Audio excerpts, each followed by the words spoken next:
de lo que estamos viviendo, de la pandemia esta, ¿no? Pero vamos a ver lo que Dios nos habla acerca de lo que estamos viviendo. Acerca de lo que estamos viviendo. En Lucas 17,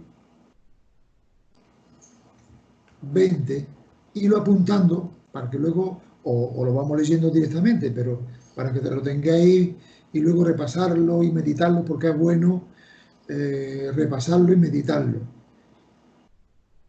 Y reflexionar y pedirle a Dios que nos dé entendimiento de lo que Él nos quiere decir, porque a veces hace falta la misma ayuda de Dios para entenderlo a Él, porque entendemos con una mente finita, pero la mente de Dios es infinita. Y en Lucas 17, 20 dice, preguntado por los fariseos, ¿cuándo había de venir el reino de Dios? Le respondió y dijo, el reino de Dios no vendrá con advertencia. No vendrá con advertencia. O sea, nadie puede hacer publicidad ni como el hombre del tiempo prevé lo que va a venir. Mañana va a ser sol, va a llover, va a venir viento, va a venir esto. No, no, no, no. Vendrá sin advertencia el reino de Dios. Luego iremos descifrando todo esto. Ni dirán, helo aquí o helo allí. Porque he aquí el reino de Dios está entre vosotros. Y no se enteraban. Y dijo a sus discípulos, tiempo vendrá cuando desearéis ver uno de los días del Hijo del Hombre y no lo veréis. Y os dirán, helo aquí o helo allí. No vayáis ni le sigáis. Porque como el relámpago que al fulgurará, resplandecer desde un extremo del cielo hasta el otro, así también será el Hijo del Hombre en su día, el día que se manifieste. Pero primero es necesario que padezca mucho y sea desechado por esta generación. Como fue en los días de Noé, así también será en los días del Hijo del Hombre. Comían, bebían, se casaban y se daban en casamiento, hasta el día en que entró Noé en el arca y vino el diluvio y lo destruyó a todos. Lo destruyó a todos, que quede claro, lo destruyó a todos. No hacía Noé, porque Noé y su familia entraron en el arca, luego lo veremos más adelante. Asimismo, como sucedió en los días de Lot, comían, bebían, compraban, vendían, plantaban, edificaban y todo el mundo hacía su negocio y su vida. Mas el día en que Lot salió de Sodoma, llovió del cielo fuego y azufre y lo destruyó a todos. Vuelta otra vez. Y lo destruyó a todos. Así será el día en que el Hijo del Hombre se manifieste. En aquel día, el que esté en la azotea y sus bienes en casa, no descienda a tomarlo. Y el que esté en el campo, asimismo, no vuelva atrás. Otras versiones lo dice así, este versículo 31. En aquel día, el que estuviere en el terrado y sus alhajas en casa, no descienda a tomarla. Y el que esté en el campo, asimismo, no vuelva atrás. Otra lo dice de esta manera. En aquel día, el que esté en la azotea y tenga sus cosas dentro de la casa, que no baje a buscarla. Asimismo, el que esté en el campo, que no regrese por lo que haya dejado atrás. Acordaos de la mujer de Lot. Todo el que procure salvar su vida, la perderá, y todo el que la perdiere, la salvará. Os digo que en aquella noche estarán dos en una cama, uno será tomado y el otro será dejado. Pero esto de volver atrás, no volvéis atrás, la alhaja, las cosas de valor, las cosas que valoramos nosotros. El volver atrás significa echar de menos lo que tenemos, que lo perdamos, pero cómo voy a dejar ahí esto, pero cómo voy a dejar lo otro, pero cómo voy a dejar esto. Entonces, cuando miramos para atrás nuestra vieja vida y echamos de menos la libertad que teníamos, como hablamos el otro día, en el estudio, la semana pasada, la otra, de hacer mal uso de la libertad, pero cuando andábamos en nuestra libertad, hacíamos lo que bien nos parecía. Hoy puede que alguno eche, y hay quien lo echa de menos, aquellos tiempos. Ay, aquellos tiempos. Ay, aquellos tiempos. Como el pueblo de Israel echaba de menos lo que habían dejado en Egipto, las comidas y tal, y no valoraban lo que Dios le proporcionaba, la libertad, y una tierra prometida. Echaban de menos aquello. Pues eso es de lo que se está refiriendo, que no echemos de menos ni la alhaja, ni los vestidos, ni la sociedad, ni el estatus, ni la cuenta corriente, el que la tenga, ni nada de lo de aquí. Pongamos los ojos en Jesús, el autor y consumador de la fe. Y dice el versículo 33, todo aquel que procure salvar su vida, o sea, aquello que tenía, la perderá. Y todo aquel que la pierda, o sea, no valora aquello, la salvará. Esto es entendible hasta por los niños de la escuela dominical. Dice, os digo, el 34, versículo 34, que en aquella noche se ve, o deja aquí entrever, que el Señor vendrá de noche. Pues no sé por qué aquella noche, pero aquí dice esto. Estarán dos en una cama, el uno será tomado y el otro será dejado. Dos mujeres estarán moliendo juntas. Una será tomada y otra será dejada. Creo que todo el mundo sabe cómo los antiguos molían, hacían harina. Hoy no encontramos la harina ya hecha, pues, metida en su envase de plástico o de papel, cartucho así de kilo. Vamos al supermercado, compramos la harina. Pero antiguamente yo escuchaba a mi padre y a mi abuela, que mi abuela hacía el pan ella me enseñó a hacer pan, me enseñó a hacer queso, el pan de higo, una serie de cosas antiguas, como los antiguos lo hacían. Y entonces había una piedra plana, redonda, de base, otra arriba, también circular, en el que por un agujerito del centro se echaba el trigo y ahora tenía un palo y movían la piedra. Y entonces la molían y por los extremos iba saliendo ya la harina, el trigo molido.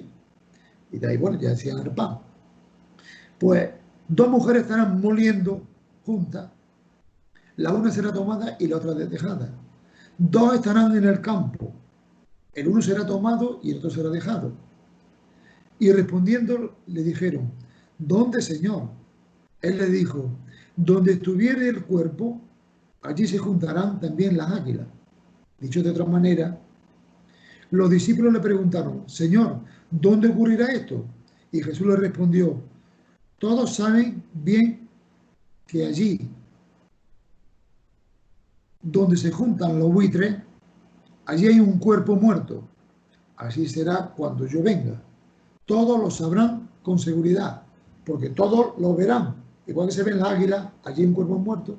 Pues cuando venga Jesús, todo el mundo sabrá que Jesús está allí. Otra versión lo dice así. Los discípulos le preguntaron, ¿dónde sucederá eso, Señor? Y Jesús le contestó, así como los buitres, cuando se juntan, indican que hay un cadáver cerca. De la misma manera, esas señales revelan el fin que el fin está cerca. ¿De qué señal está hablando? Por las señales que vemos en Mateo 24. Y habrá guerra y rumores de guerra, y habrá hambre, y habrá pestilencia, y habrá esto, y la maldad se presentará, todo ese tipo de señales. Entonces, dice, revelarán que el fin está cerca. Ahora, hay varias formas de entender la segunda venida de Cristo. Hay unos que creen que viene Jesús antes de la tribulación, otros que viene en medio y otros que viene al final. ¿Y quién tiene la razón? Pues todos tienen un poquito de razón, o mucha razón, o uno más que otro.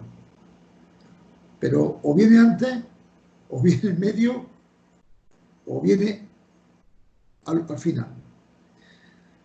Claro, después de escuchar a varios predicadores, yo, serio y de mi confianza, porque habla todo el mundo, pero yo por lo menos me cuido de no escuchar a todo el mundo.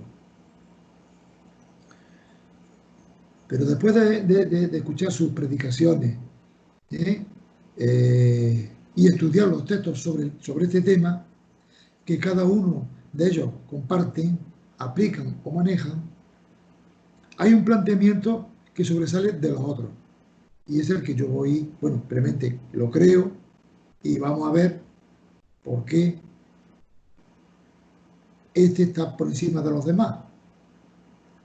Y sigo abierto por si el día de mañana tengo más luz o aprendo o lo que sea, estoy abierto a cambiar, pero de momento este es el que me vale. Porque las cosas de Dios son serias y tenemos que tomar las cosas no como nos gustan, sino como Dios nos las pone, porque Dios es serio.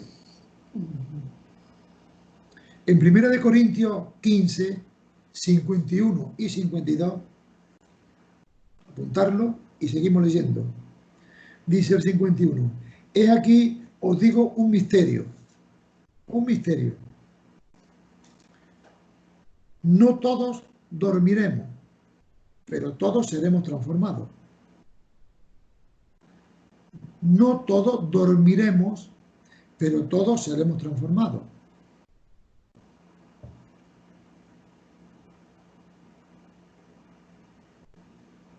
En un momento, en un abrir y cerrar de ojos, al afinar trompeta, porque se tocará la trompeta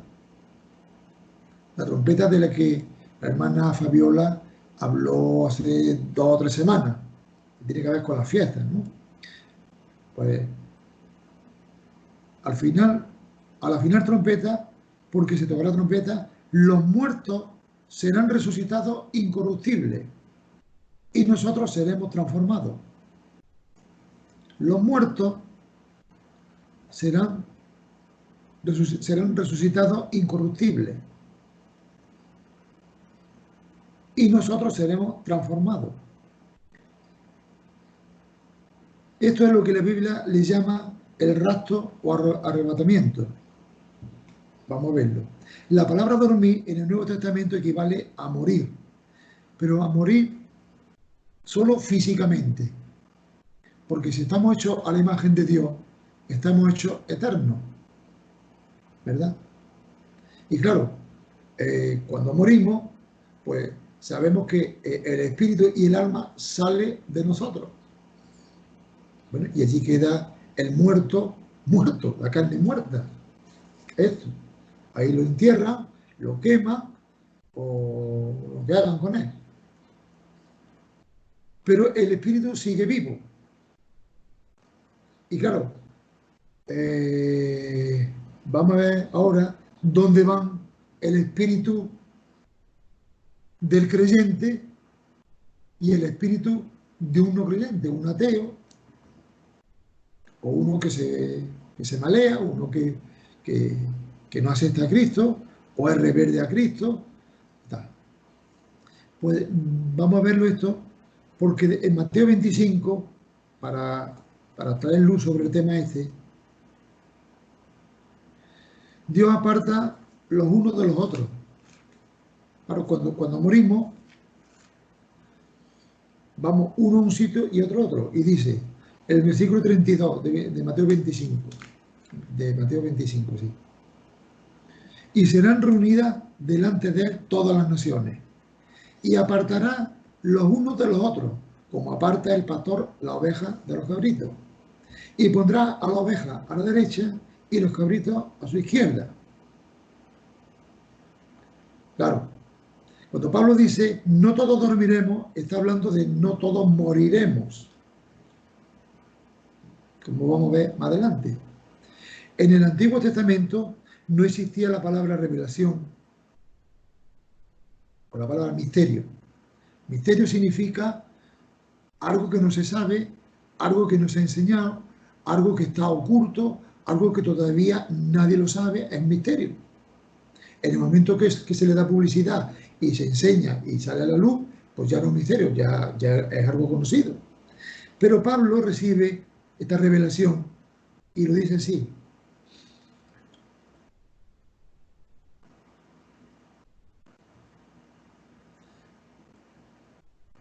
En 1 Corintios 51 dice, he aquí os digo un misterio, un misterio.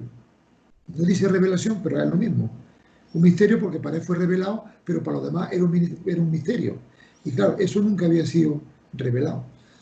En el Antiguo Testamento no existía esta revelación o misterio. Ningún profeta enseñó acerca de esto, de que iba a venir una generación en el futuro que no iba a saber lo que es morir. Porque claro, dice, los muertos resucitarán primero y nosotros tendremos un cuerpo transformado. Entonces, los que no hayan muerto, va a venir el Señor y les va a dar un cuerpo transformado, pero no van a pasar por la muerte, como vamos a ver más adelante. Pero no había ningún profeta que dijera en el Antiguo Testamento que iba a venir esta generación en el futuro, que no íbamos a pasar o a saber lo que es morir. Tal vez seamos ya nosotros, esa generación. Yo creo que somos nosotros. En Mateo 24, 33, 35 lo dice así. Así también vosotros, Mateo 24, 33 y 35.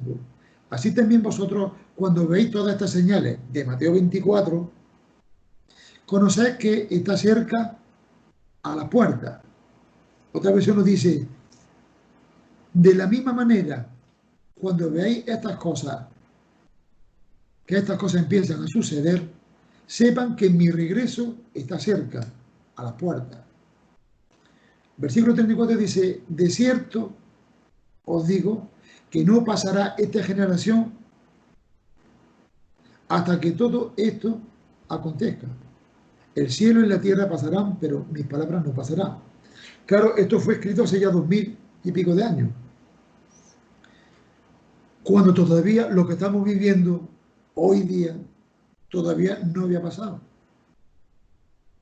Dice que pasaría, pero hoy estamos siendo partícipes o parte de la historia de que eso está ocurriendo. La maldad no sabemos ya dónde va a llegar, porque esto ya es más, ¿no? La epidemia, pues nunca había una epidemia mundial a estos niveles. O sea, el Señor está a la puerta. El cielo y la tierra pasarán, pero mis palabras no pasarán. O sea, lo que era presente hace 2000 años, lo sigue siendo hoy día para nosotros. Pero nosotros, dice que esta generación no pasará hasta que todo esto acontezca. O sea, lo estamos viendo ya. Lo estamos viendo ya. Con todo esto que ya hemos visto, si alguien pregunta, o nosotros mismos nos preguntamos, ¿cuál es la próxima señal profética en la Biblia? Entonces, le podemos decir, o nos podemos decir con toda seguridad, el rapto de la iglesia. En cualquier momento puede suceder. En cualquier momento puede pasar de aquí a media hora, de aquí a 3 meses, cuando pase la pandemia esta, de aquí a 6 meses, o como dice algún predicador, haciendo mención a las costumbres y cosas de la ley de los judíos, que es en el mes de septiembre. Bueno, pues tenemos hasta el mes de septiembre para ir bandeándonos.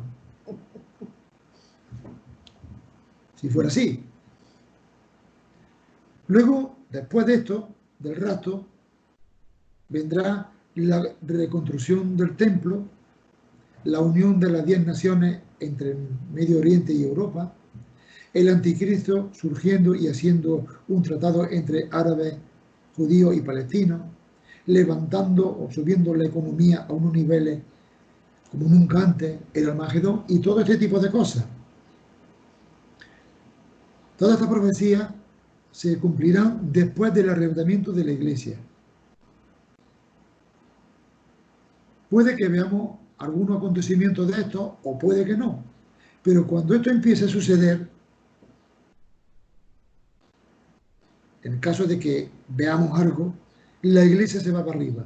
Dice en Lucas 21, 27 y 28. Lucas 21, 27 y 28. Entonces verán al Hijo del Hombre que vendrán en una nube con poder y gran gloria. Cuando estas cosas comiencen a suceder, dice, erguíos y levantad vuestras cabezas, porque vuestra redención está cerca.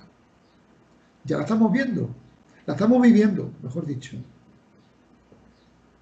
La estamos viviendo. Nuestra redención está cerca. Ahora, la Biblia describe la próxima venida de Cristo en 2 etapas. Estamos viendo un evento, pero eso se divide, o la palabra musical se subdivide. La palabra subdivisión es una técnica que hay en la Biblia, en la teoría de la música, que es como si dijéramos ampliar la imagen para que la hagamos con mayor entendimiento, ¿verdad? Entonces, la primera etapa, por llamarle de alguna manera, la descripción del rapto. Cristo viene por su iglesia, sin tocar con los pies la tierra, dice en el aire. Primera de Tesalonicenses 4, 16 y 17. Dice así, porque el Señor mismo, con voz de mando, con voz de arcángel y con trompeta de Dios, descenderá del cielo, porque no olvidemos que Cristo está en los lugares celestiales a la diestra del Padre, del trono del Padre, descenderá del cielo. Y los muertos en Cristo, ¿quién son los muertos en Cristo? Aquellos que murieron con la esperanza de ver al Mesías en aquellos tiempos. Con aquellos que murieron ya siendo creyentes desde Cristo hasta nuestros días. Murieron con la esperanza de un día ver al Señor. Los muertos en Cristo resucitarán primero. Luego nosotros, los que vivimos, los que hayamos quedado, seremos arrebatados juntamente con ellos, con los muertos en Cristo, en las nubes. Pero los muertos en Cristo resucitarán primero. Luego nosotros, los que vivimos, los que hayamos quedado, seremos arrebatados juntamente con ellos en las nubes, para recibir al Señor en el aire. Y así estaremos siempre con el Señor. Pero todo esto, aunque unos serán antes y otros serán después, todo será en un abrir y cerrar de ojos. O sea, en un momento. Pero recibiremos al Señor en el aire. Nota lo siguiente. Primero viene Cristo por su iglesia. Los muertos en Cristo y los que vivimos seremos arrebatados. Segundo, cuando venga la segunda venida, donde todo el mundo lo verá, porque en la primera no van a ver a Cristo, van a ver que vamos a desaparecer un montón de gente, millones de personas creyentes. A los muertos en Cristo no lo va a ver nadie, pero los que vivamos vamos a desaparecer. Cuando eso ocurra, bueno, pues será notorio bueno, no han sido secuestrados, no, no han sido, no hay denuncias de que han desaparecido, solamente que no están. Nadie pide un rescate, no han ido a la guerra, bueno, todo esto, ¿no? Y vendrá con su iglesia, como vamos a ver. Yo creo firmemente, lo creo porque tengo experiencia de personas conocidas, de que en el último momento de partir, Dios haya manifestado a ellos, Dios haya revelado, en fin, y hayan tenido esa última oportunidad de reconciliarse con Dios. Como es, por ejemplo, el caso del marido de Pilar Almagro, Sebastián Almagro, que en el último momento, después de haberle hecho la vida imposible a su mujer, pero le pidió al pastor entregarse al Señor y que cuidara de su misionera, que cuidara de ella.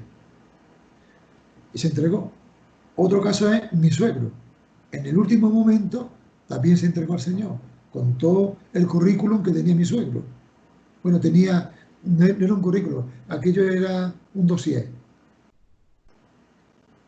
El ladrón en la cruz, el ladrón bueno, como lo digo yo, porque el otro es que era malo, malo, malo, malo.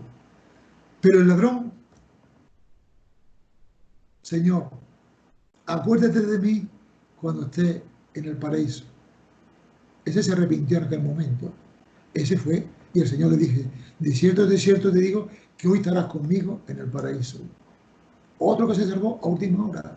Y todos estos muertos que hoy nos da lástima, que están muriendo en todo el mundo de, de la epidemia esta,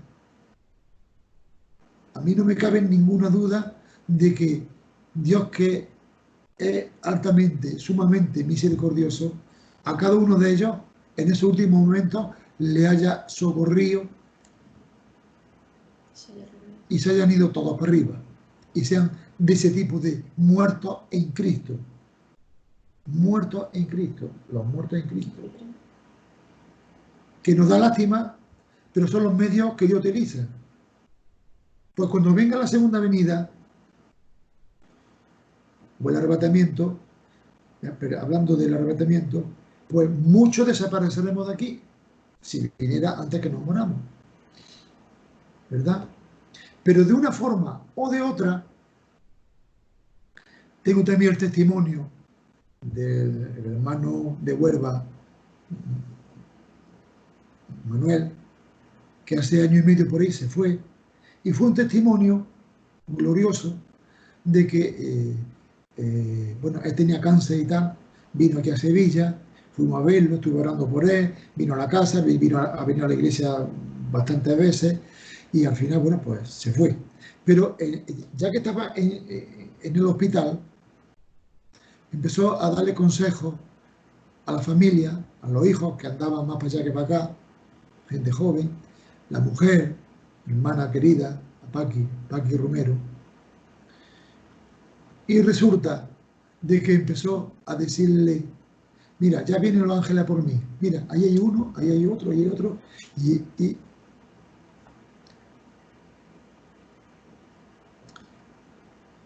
y no estamos solos.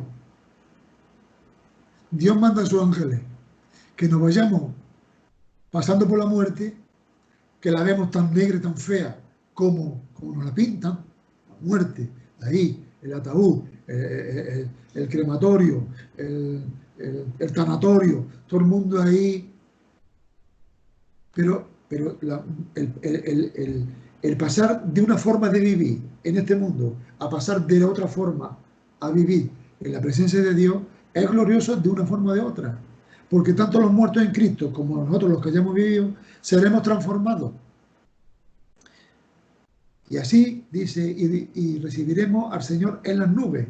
Y así estaremos siempre con el Señor. El versículo 17. Bien, pasamos a la segunda etapa. La segunda venida de Cristo viene con todos los santos a la tierra. Y lo leemos en Zacarías 14, 4 y 5, para que lo busquéis.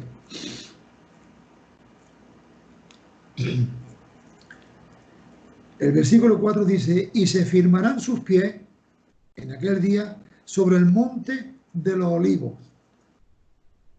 que es el monte Gólgota o el monte de la calavera. En ese monte es donde pondrá, cuando venga Cristo visiblemente para todo el mundo,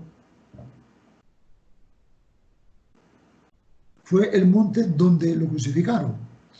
Allí extendió sus manos, allí lo clavaron, allí fuimos perdonados, allí fuimos liberados, allí fuimos reconciliados con Dios y allí entregó su espíritu al Padre, gritando, consumado es, y se cumplió.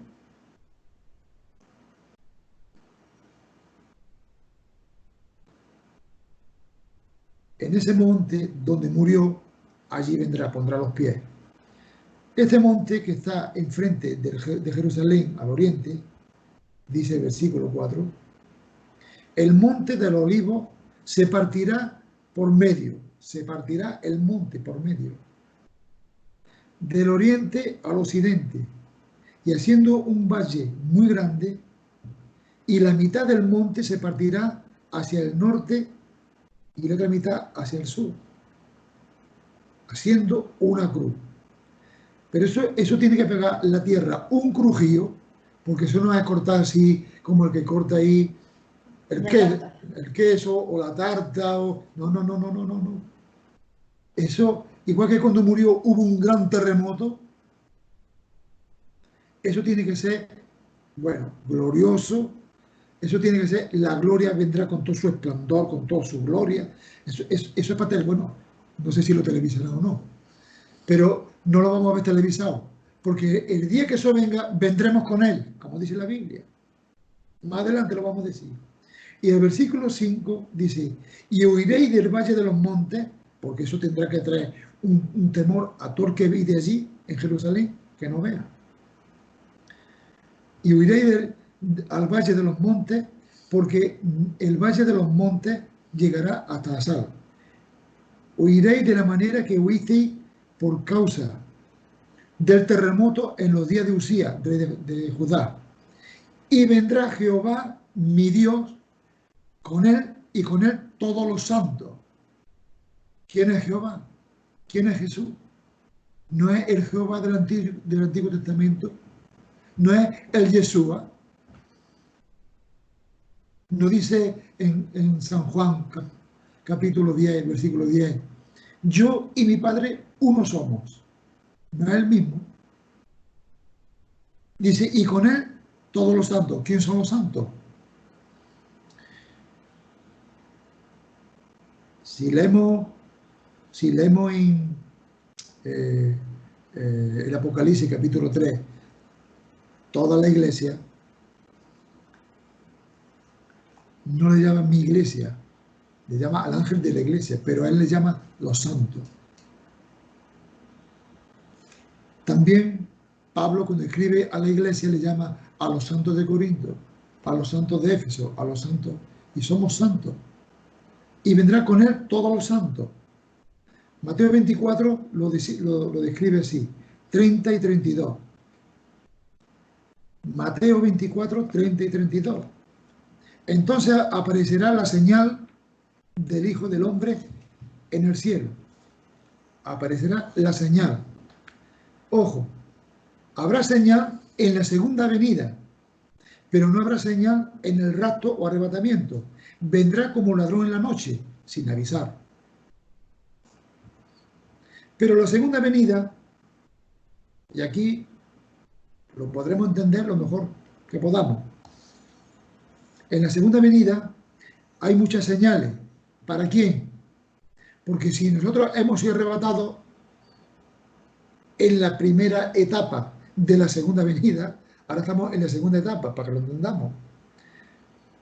Esos cristianos, estas señales, serán para los cristianos que unos serán tomados y otros serán dejados. ¿Y por qué dejados? Vamos a verlo. La segunda venida habrá muchas señales para las cuales, para los cristianos que estén vivos en la tribulación, dicho sea de paso, también creo, y creo que podemos estar de acuerdo, que ya estamos participando en cierta manera de la tribulación. Porque esto, dice la Biblia, no podrán comprar ni vender. Ya ahora mismo no podemos comprar ni vender. Yo no puedo vender. Nadie puede comprarme. Estamos todos imposibilitados. Estamos viviendo esa parte ya de la tribulación. Todavía no llega la marca, pero será otra de las señales. Pero seguimos. Dice la Biblia, en el mundo tendría aflicción. ¿Qué es aflicción? Pues prueba, dificultad, desprecio, tribulación, en mayor o menor grado. Pero en la segunda venida hay muchas señales para los cristianos que estén aquí vivos en la tribulación y conozcan la Biblia, porque los cristianos normalmente conocemos la Biblia. Y sepan que en el momento en que el anticristo firme el tratado que hablamos anteriormente, de esas señales, ¿qué será? ¿Qué señal está hablando? Pues la reconciliación del templo, la reconstrucción del templo, la unión de las 10 naciones entre Medio Oriente y Europa, el anticristo surgiendo y haciendo un tratado entre árabes, judíos y palestinos, levantando la economía. Eso todavía no lo hemos visto, pero eso puede suceder, ahora lo veremos, iremos viendo. Pero sí, en mitad del tiempo, el anticristo, estos cristianos que hayan quedado, que no hayan sido todavía arrebatados, quedarán y verán todas estas señales. Pero cuando vean que el anticristo, que irá surgiendo a poco, pero firmará el tratado y lo viola a la mitad del tiempo, es decir, 3 años y medio, quedan para la venida del Señor otros 3 años y medio. Entonces lamentarán todas las tribus de la tierra y verán al Hijo del Hombre viniendo sobre las nubes del cielo con gran poder y gloria. Entonces hay 7 años de tribulación que los creyentes del rapto no van a participar de esa tribulación, ni mucho menos de esa gran tribulación. Pero hay esperanza para los que hayan quedado. Pero Señor, no hicimos en tu nombre milagros, y en tu nombre hicimos esto, y en tu nombre hicimos lo otro, y en tu nombre, y todo en el nombre de Cristo. Pero no todo el que me dice Señor, Señor, entrará en el reino de los cielos, sino aquel que hace la voluntad. Porque podemos hacer muchas cosas de Dios, pero haciendo nuestra voluntad. Y Dios dice a todos esos que hacen en su nombre, o hacemos en su nombre, pero haciendo nuestra voluntad. Nunca os aprobé, nunca os conocí. Apartad de mí, hacedores de maldad. Aquellos que hablan en Apocalipsis, estoy a la puerta y llamo. Si alguno abriere, pues ese que abriere, ese alguno, los demás siguen ahí dentro, ese que abriere, dice, y abriere la puerta de su corazón, yo entraré a él y él a mí, y cenaremos juntos. Tenemos parte en la cena, en el banquete, en las bodas del Cordero con Cristo. Y esos serán arrebatados, pero otros serán allí dentro en su iglesia, en sus congregaciones, cada uno la suya, pero se quedan aquí. Pero estos cristianos que se queden aquí hasta la segunda venida con las señales, ya la venida de Cristo que todo el mundo lo verá, cuando Cristo ponga los pies en Jerusalén, en el monte del Olivo, esos 7 años, esos 3 años y medio que quedan, la van a pasar con otra. La van a pasar con otra. Y dice la Biblia que si aquellos días no fuesen acortados, ninguno sería salvo. Pero sigue diciendo Dios, es que Dios es que demasiado. Tiene misericordia a todo el mundo, para todo el mundo. Pero, hermanos, procuremos ser de los del rapto, no de los que van a pasar la gran tribulación. Y dice el versículo 31 de Mateo 24. Y enviará a sus ángeles, cuando venga Jesús en su segunda venida, enviará a sus ángeles con gran voz de trompeta y juntarán a su escogido. ¿Quién son los escogidos? Pues todos aquellos que han creído en Él y somos escogidos desde antes de la fundación del mundo. Con rapto o en la segunda venida. O como si fuera, como dije, que los que creen, todo viene en un paquete. Vamos a meterlo ahí todo. Que no es así, pero vamos. Entonces juntarán a su escogido de los cuatro vientos, desde un extremo del cielo al otro. Y esos hermanos que queden aquí, aquellos que son fríos, aquellos que son tibios, menos la iglesia de Filadelfia, a todos les dice, sé que está esto, pero tengo contra ti, a la otra, pero tengo contra ti, pero tengo contra ti.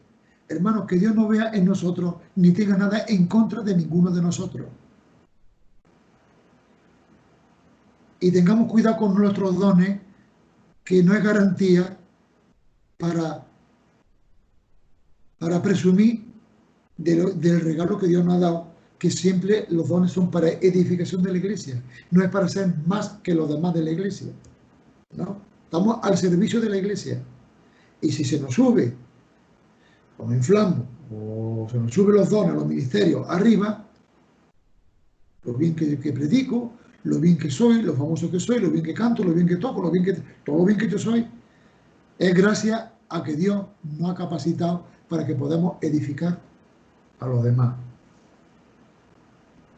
No encuentro, bueno, tenéis los micros apagados, pero un amén se podía escuchar por ahí. Mucho. Amén. Amén. Amén. Vale, apagarlo. Amén. Apagarlo ahora.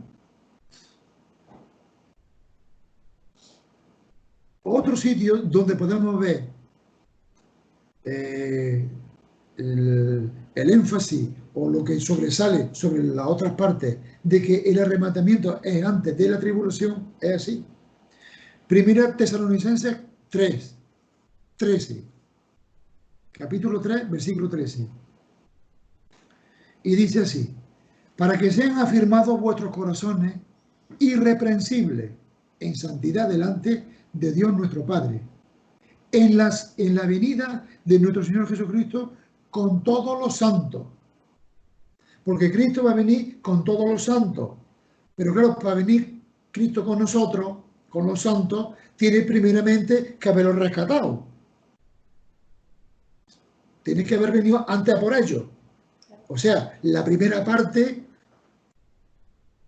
o la primera etapa de la segunda venida. Ahora estamos ya en la segunda.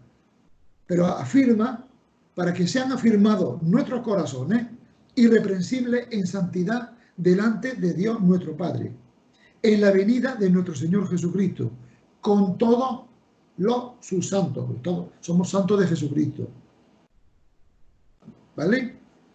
Más cosas. Romanos 5. En Romanos 5 nos muestra también que la iglesia no estará en la tribulación. Hombre, a lo mejor pillamos un poquito, pero antes que empiece la cosa, por ejemplo, estamos viviendo ahora ya la epidemia esta. Pues tanto si tenemos que pasar por la epidemia y tenemos que pasar, digamos, por la muerte, pero vienen los ángeles a recogernos, no es tan doloroso porque ya vamos en las manos de Dios, para arriba. No vamos solo ahí, que a mí me da miedo la altura. Me da un vértigo que para qué. No, voy ahí entre algodones. Bueno, vamos ahí, que voy ahí. Bueno, vamos ahí, no mi mujer, vamos ahí toda la iglesia. Todos aquellos que hacen la voluntad de Dios, no los que dicen Señor, Señor. De eso hay mucho. Y toman el nombre de Dios en vano. Esos se van a quedar aquí. Pero dice la Biblia, ¿Romanos 5 qué? Romanos 5, 8. En adelante. Mas Dios muestra su amor para con nosotros en que siendo aún pecadores, Cristo murió por nosotros. Pues mucho más estando ya justificados en su sangre, por él seremos salvos de la ira. Aquí ya está hablando de la ira de Dios, porque Cristo cuando venga por su iglesia, su segunda venida visible, ya viene con su ira, derrama sobre este mundo toda su ira. Ahí, y aquí estamos hablando ya de los 7 años de la tribulación, que Dios nos va a librar de esa ira, de esa gran tribulación. Pero que para los que hayan quedado aquí cristianos, y los que esos cristianos les predique el Evangelio en medio de la tribulación, o la gran tribulación, y se conviertan, por eso también viene Cristo en su segunda venida. Pero seremos salvos de la ira de Dios. En Romanos 8, 9. Y sigue diciendo el 10. Porque si siendo enemigos fuimos reconciliados con Dios por la muerte de su Hijo, mucho más estando reconciliados seremos salvos por su vida. Lógico, tú cae de cajón. Más cosas. Primera Tesalonicenses 1:10. Ya vamos terminando. Y dice el versículo 10. Y esperar de los cielos a su Hijo, al cual resucitó de los muertos, a Jesús, quien nos libra de la ira venidera. Apuntalo por ahí. Primera Tesalonicenses 1:10. Viene hablando y dice, y esperar de los cielos a su Hijo, al cual resucitó de los muertos, a Jesús, quien nos libra de la muerte venidera. Y por donde miremos, por aquí, por allí, la Biblia siempre nos libra, dice que nos libra de la gran tribulación. La iglesia no estará en la gran tribulación. No estará. Apocalipsis 3, 10, sigue diciendo, este versículo es demasiado. Por cuanto has guardado la palabra de mi paciencia, por cuanto has guardado, has atesorado, has vivido, la has puesto por obra, no te has desviado ni a izquierda ni a derecha, te has sujetado al camino estrecho, has guardado la palabra de mi paciencia, yo también te guardaré de la hora de la prueba que ha de venir sobre este mundo, sobre el mundo entero, para probar a los que moran sobre la tierra. Le dice Dios a la iglesia de Filadelfia. A la demás le dice, tengo contra ti, tienes cosas buenas, pero tengo contra ti, arrepiéntete, si no, quitaré de ti el candelero. Hermanos, yo creo que el Señor tiene mucha misericordia, mucha paciencia, y por la paciencia que tiene todavía se retarda para darnos más oportunidad a aquellos que se apartan, a aquellos que se enfrían, a aquellos que se ponen tibios creyendo que están bien, estando mal, aquellos.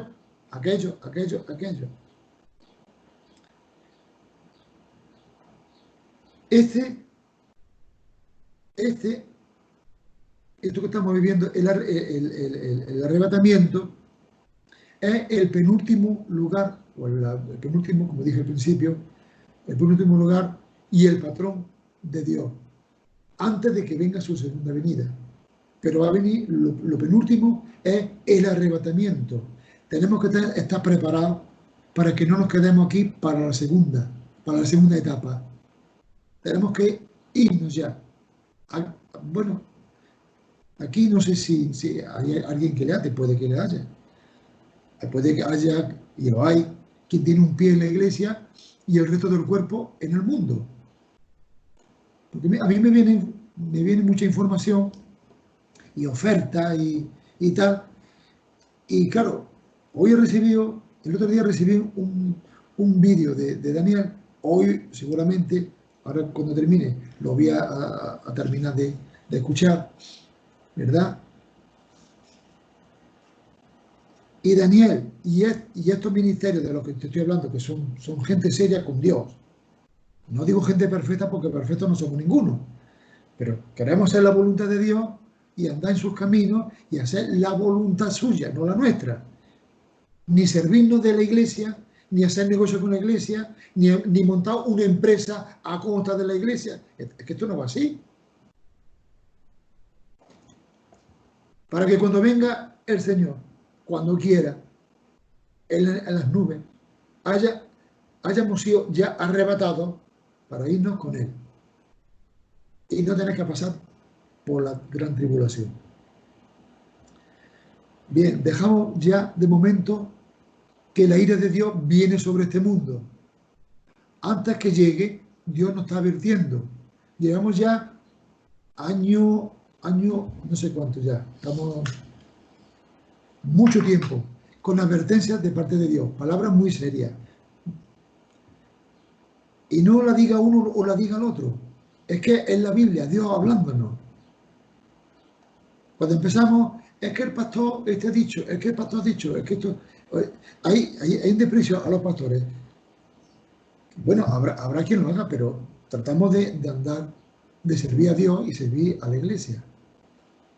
Y a Dios le tiene que doler en su corazón que despreciemos uno y otro su palabra. Porque su palabra es viva, eficaz, no es algo muerto. Y si la vida que Dios nos da la despreciamos, miramos para atrás o miramos para otro sitio, a Dios le duele. Así, le tiene que doler, no, le duele. Y la ira suya se va calentando hasta que diga, hasta aquí. Bien, pues, vamos a declarar, somos los del arrebatamiento. Amén. Amén. Amén. Amén. Amén. Vale, Amén. vale, Que nos vamos. vale. Los que no, hay otra segunda oportunidad, pero pasamos malas. No. Nos queremos Vale, ir ya. vale. Bueno, hablamos ahora del diluvio, para que veamos la ira de Dios cómo es. Dios dijo, antes que destruya el mundo, Noé, mete en el arca a tu mujer, tus 3 hijos y tus 3 nueras. 8 personas se salvaron en el diluvio, nada más. 8 personas. En Génesis 7, 5, bueno, si leemos todo el capítulo, pero no lo vamos a hacer, leerlo, pero el versículo 7 me llama la atención, pues yo me fijo mucho en los detalles. Dice, e hizo Noé conforme a todo lo que le mandó Jehová. Versículo 5 del capítulo 7 de Génesis. E hizo Noé conforme a todo lo que le mandó Jehová. Claro, eso le costó a Noé, si lo veis, cuando lo estudiéis luego despacito, por la tarde, o después de esto, lo que le costó a Noé la crítica, la burla de todos los que le rodeaban, pero este pedazo de arca, y es hablándole de la maldad que había, allí en la tierra, donde él vivía. Y cuando Noé, dice el versículo capítulo 7, 5. Sí, 8 personas se salvaron nada más. Nada más. Claro, cuando Noé y su familia entraron en el arca, no cerró la puerta Noé, ya que mete todos los animales, su familia, de una especie de macho y hembra, todo. Ahora llega y cierra la puerta, pero la cerró Dios, desde fuera. Versículo 16. No fue, ya que están todos dentro, ahora cierra por dentro y echa como los aviones, se cierran por dentro. No, la cerró la puerta Dios desde afuera. ¿Por qué? Porque solo Dios es el que dice, se acabó la gracia,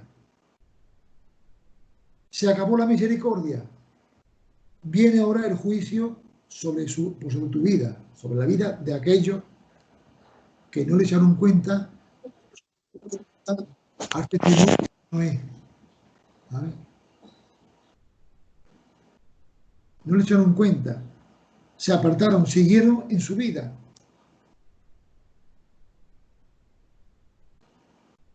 Solo Dios sabe cuándo la gente llega al límite de sus pecados, del endurecimiento de su corazón, y que ya no quieren de ninguna de las maneras arrepentirse, como ocurre hoy. Así Dios cierra la puerta del corazón para que se endurezcan más, y lo único que le queda es el infierno eterno.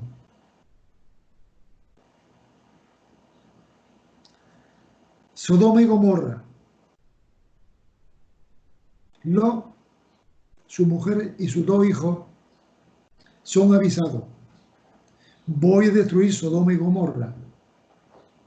Hay matrimonios gay, lesbianismo, homosexualismo, corrupción, a más no poder. En Génesis 19, el versículo 12 dice, y dijeron los varones, los ángeles aquellos, a Lot, ¿tiene aquí alguno más? Yerno, y tu hijo y tu hija, y todo lo que tiene en la ciudad, sácalo de este lugar, porque vamos a destruir este lugar, por cuanto el clamor contra ellos ha subido de punto, dice el versículo 13, delante de Jehová. Por tanto, Jehová no ha enviado para destruirlo, porque destruyó. ¿Por qué destruyó Dios Sodoma y Gomorra? Porque hubo uno que oraba y clamaba, diciendo, Señor, ¿hasta dónde vamos a llegar? La inmoralidad, el pecado, la corrupción es insoportable. Ese era Lot. ¿Cuántos Lot habrá hoy clamando a Dios por esto? Doy gracias a Dios por este ciclo de oración mundialmente para clamar por misericordia, por volvernos atrás, pidiendo perdón y clamando por uno y por otro, en definitiva. Pero Lot y su familia fueron forzados a salir porque tenían su cosita. Y avisados que no miraran para atrás cuando salieran de la tierra, de Sodoma. Porque el mirar para atrás, como hemos dicho antes, significaba, la mujer de Lot, por ejemplo, pues el estatus social, la fiesta de la alta sociedad, el lucir las joyas, el presumir, su ambiente. Y claro, ahora dejar todo eso, ¿cómo va a ser? Y iba andando y volvió la cabeza. No la cabeza, no, volvió su corazón. Pero ¿cómo voy a dejar yo ahí eso? Si es que me va. Le iba. Y ya sabemos la historia. ¿Cómo acabó? En Génesis 19, 1 al 26 lo podemos leer. Y cuando Dios desata su ira, en el diluvio, en Sodoma y Gomorra, la segunda venida de Cristo, y siempre Dios, cuando desata ya su ira, ya que no aguanta más. Entonces, volvámonos a Dios, estemos más cerca de Dios que nunca. Dejemos de mirar lo que tanto podamos valorar en este mundo. Este mundo le queda 3/4 de hora. Y lo poquito que queda no merece la pena, si somos inteligentes. Dice, andad como sabios y no como necios, dice la Biblia. Tenemos que andar como sabios. Efesios capítulo 5. No seamos hijos desobedientes, porque la ira de Dios viene sobre los hijos de desobediencia. No. Y no participemos de la obra infructuosa de las tinieblas.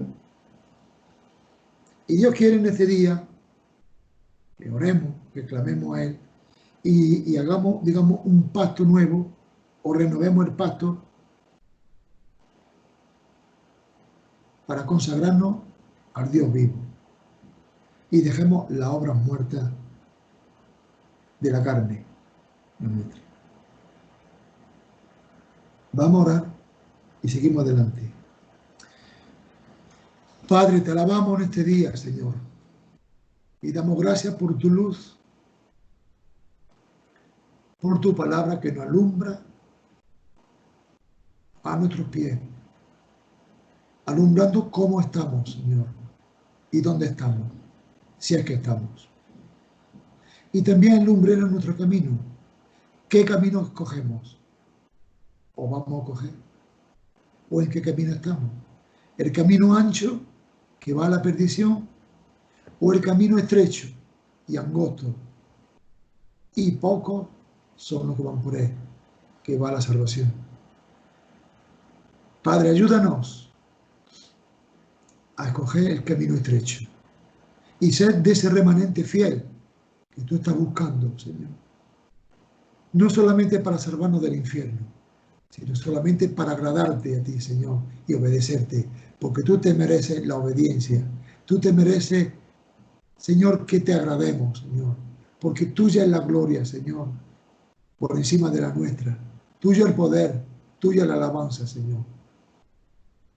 Yo pido, Señor, por cada hermano, de los que están escuchando este mensaje, incluso de otros hermanos que escuchen mensajes como estos, que es palabra tuya, para que tu gracia venga sobre cada uno de nosotros y de ellos, de cualquier iglesia, en cualquier parte del mundo. Señor, y tú puedes decir de nosotros, ven, bien, buen siervo y fiel.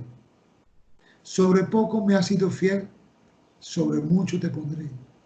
Y no para que nos pongas, Señor, sino por solamente el privilegio de estar contigo por la eternidad, Señor. En el nombre de Jesús, te alabamos y te bendecimos. Guárdanos y protégenos, Señor. Tú orabas, Jesús, tú orabas al Padre diciendo, Padre, aquellos que me dicen, no te pido que los saques del mundo, sino que los guardes del mal. Guárdanos, Padre, de nosotros mismos, de nuestro propio corazón, que es más engañoso que todas las cosas, Señor. Guárdanos de escuchar otras palabras que están fuera de la tuya, Señor. Otro evangelio que no es el tuyo. No es que haya otro evangelio